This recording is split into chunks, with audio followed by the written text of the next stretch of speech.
Hello friends, இன்றைக்கி கொய்யா இலையை வச்சு வாயில் எச்சி ஊறுற மாதிரி ஒரு ரெசிபி செய்ய போகிறோம். வீடியோ பார்க்கலாம் வாங்க. ஃபஸ்ட்டு கடலை நல்லா க்ளீன் பண்ணிக்கலாம்.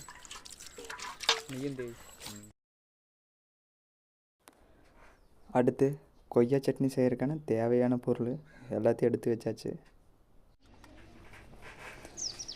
ஃபஸ்ட்டு கொய்யா இலை ஒரு 5-6 இலை எடுத்துக்கோங்க. கொட்டுறக்கு கல் போட்டு கொட்ட ஆரம்பிக்கணும். நல்லா கொட்டணும். வர இலை இருக்கங்காட்டி கொட்டுக்கு சிக்காது, அதனால் கொஞ்சம் தண்ணி வச்சுக்கோங்க. தண்ணியை கொஞ்சம் தெளிச்சுட்டு மறுபடியும் கொட்ட ஆரம்பிச்சிருங்க. ஒரு மிளகாய் தூளை விட மிளகாய் போடுங்க, பயங்கரமாக இருக்கும். அது இலையோட இன்னொரு 2 மிளகாய் போட்டேன் நான். ஒன்று சின்ன மிளகாய் தான், ரொம்ப காரம் போடாதீங்க, இருந்தாலும் சாப்பிட முடியாது. மிளகாய் தூளை விட மிளகாய் நல்லாயிருக்கும் போடுறதுக்கு. கொஞ்சோண்டு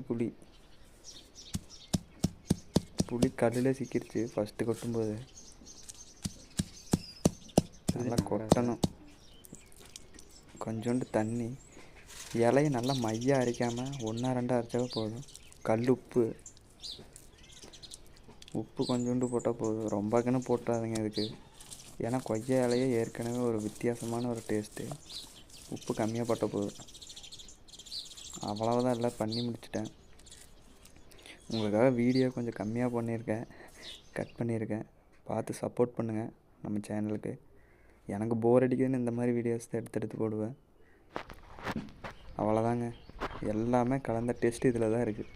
பயங்கர டேஸ்ட்டாக இருக்கும். சின்ன வயசில் செஞ்சுருப்போம், இப்போவும் நான் செஞ்சு பார்த்தேன், நல்லாயிருக்கு.